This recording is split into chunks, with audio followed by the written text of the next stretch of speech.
Assalamualaikum warahmatullahi wabarakatuh. Berjumpa kembali dengan saya Rabiatul Adawiyah dengan NPM 0321119027. Pada kali ini saya akan membahas tentang teks biografi, kompetensi dasar 3.15, menganalisis aspek makna dan kebahasaan dalam teks biografi, dan kompetensi dasar 4.15, menyusun teks biografi tokoh. Jadi pada kali ini kita akan membahas tentang pengertian teks biografi, pokok-pokok informasi dalam teks biografi, hal-hal yang perlu diperhatikan dalam teks biografi, kaidah kebahasaan dalam teks biografi, dan langkah-langkah dalam menyusun teks biografi. Baik anak-anak, jadi pengertian dari teks biografi adalah teks yang berisi mengenai kisah atau cerita suatu tokoh dalam mengarungi kehidupannya, entah itu berupa kelebihan, masalah, atau kekurangan yang ditulis oleh seseorang agar tokoh tersebut bisa menjadi teladan untuk orang banyak. Lalu selanjutnya terdapat pokok-pokok informasi teks biografi. Teks biografi termasuk salah satu jenis teks naratif. Salah satu ciri teks naratif adalah paragraf-paragraf di dalamnya ditulis secara naratif. Artinya, ide pokok paragraf tidak terdapat dalam satu kalimat utama, tetapi menyebar dalam kalimat-kalimat pada paragraf tersebut. Oleh karena itu, untuk mengetahui pokok informasi dalam teks biografi, pembaca harus benar-benar memahami isi teks biografi. Lalu selanjutnya terdapat hal-hal yang harus diperhatikan dalam teks biografi. Yang pertama adalah judul teks biografi. Lalu yang kedua, hal menarik dan mengesankan yang ditampilkan dalam kehidupan tokoh. Lalu yang ketiga, hal mengharukan yang muncul dalam kehidupan tokoh. Dan yang keempat, hal yang dapat dicontoh dari kehidupan tokoh. Kemudian terdapat kaidah kebahasaan dalam teks biografi. Kaidah kebahasaan dalam teks biografi terbagi menjadi 6. Yang pertama adalah kata hubung, kata depan atau nomina yang berkenaan dengan urutan waktu. Lalu yang kedua, kata ganti orang ketiga tunggal. Lalu yang ketiga, kata kerja tindakan. Lalu yang keempat, kata kerja adjektiva atau kata sifat. Lalu yang kelima, kata kerja pasif. Dan yang keenam, kata kerja mental. Kita bahas satu-satu ya anak-anak. Jadi yang pertama adalah kata hubung, kata depan atau nomina yang berkenaan dengan urutan waktu. Kata yang menghubungkan susunan kata dengan kata, frasa dengan frasa, klausa dengan klausa, kalimat dengan kalimat, bahkan antar paragraf.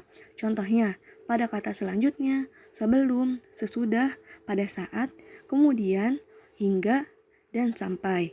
Lalu yang kedua, kata ganti orang ketiga tunggal, yaitu kata ganti yang digunakan secara bervariasi dengan penyebutan nama tokoh atau panggilan tokoh. Kata ganti orang ketiga yang bersifat tunggal ini adalah ia, dia, beliau, bapak proklamator, si jenius, dan lain sebagainya. Lalu yang ketiga, kata kerja tindakan, yaitu kata yang menggambarkan suatu perbuatan atau aktivitas yang dilakukan subjek. Contohnya, belajar, membaca, berjalan, dan melempar. Lalu yang keempat, kata adjektiva atau kata sifat, yaitu kata yang digunakan untuk menjelaskan sifat atau keadaan suatu subjek. Contohnya, santun, rajin, ulet, dan jenius. Lalu yang kelima, kata kerja mental, yaitu kata kerja yang menggambarkan tindakan, proses, maupun pengalaman ketika menghadapi situasi tertentu. Kata kerja ini mengacu pada tindakan yang dilakukan oleh subjek. Kata kerja ini sering digunakan dalam teks ceramah, berita, biografi, atau yang lainnya.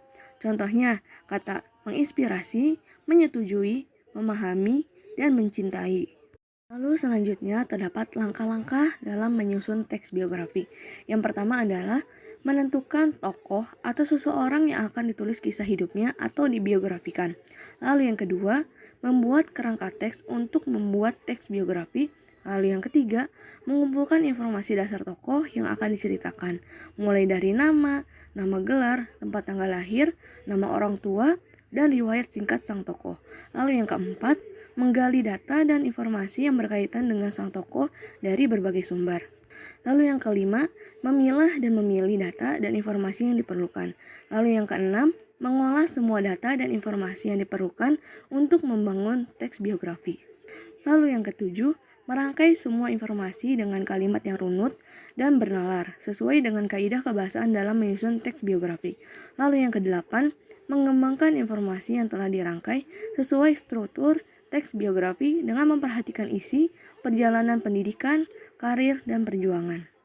Baik anak-anak, Sekian materi yang Ibu paparkan pada hari ini. Semoga kalian dapat memahami materi yang telah Ibu paparkan.